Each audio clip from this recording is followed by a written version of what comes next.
দুটি বিন্দুদ্বয়ের সংযোজক সরলরেখাংশকে M N অনুপাতে যে বিন্দুটি বিভক্ত করবে ওই বিন্দুর স্থানাঙ্ক এক্স ওয়াই।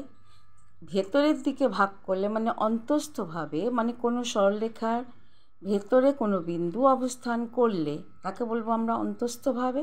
তখন এক্সের মান কী হবে না M X two plus N X one by M plus N, এবং ওয়াইয়ের মান হবে M Y two plus N Y one by M plus N.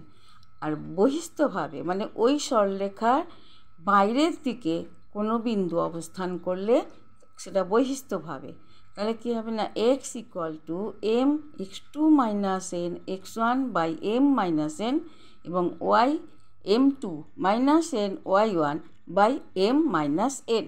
তাহলে একের এক অঙ্ক করে দিয়েছে না 6, প্রথম বিন্দু হচ্ছে 6 মাইনাস 14, দ্বিতীয় বিন্দু এম এন অনুপাতে অন্তস্থ মানে ভেতরের দিকে বিভক্ত হয়েছে, তাহলে তার স্থানাঙ্ক নির্ণয় করতে বলছে। তাহলে মনে করি আমি কী করব, আচ্ছা আগে আমি কী করব, এক্স ওয়ান হচ্ছে 6, এক্স টু হচ্ছে -8, y one y two m n. মনে করি অন্তস্থভাবে বিভক্ত পি বিন্দুটির স্থানাঙ্ক এক্স ওয়াই। তাহলে এ বি বিন্দু দিয়ে একটা সরলরেখা করলাম। এটা কী করলো, পি একটা বিন্দু ভেতরের দিকে অবস্থান করেছে, এক্স ওয়াই তার স্থানাঙ্ক। তাহলে এক্স ওয়াই যদি তার স্থানাঙ্ক হয় তাহলে আমার এম এন অনুপাতে ভাগ করেছে। তাহলে x equal to 3m into m two plus n into n one by M plus n সমান কত আমি করে আছে 0।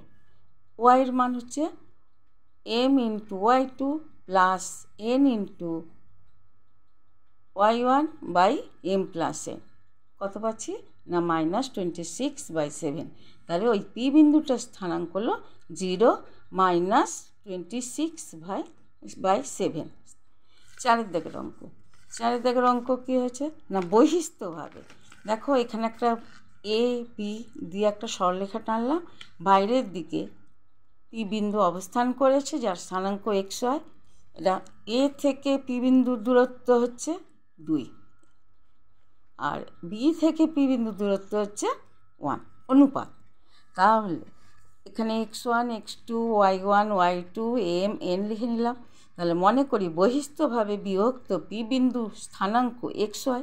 তাহলে x equal to m into x two minus n into x one by M minus n সমান 9, এবং y equal to m into y two minus n into y one by M minus n সমান কত পেলাম 8।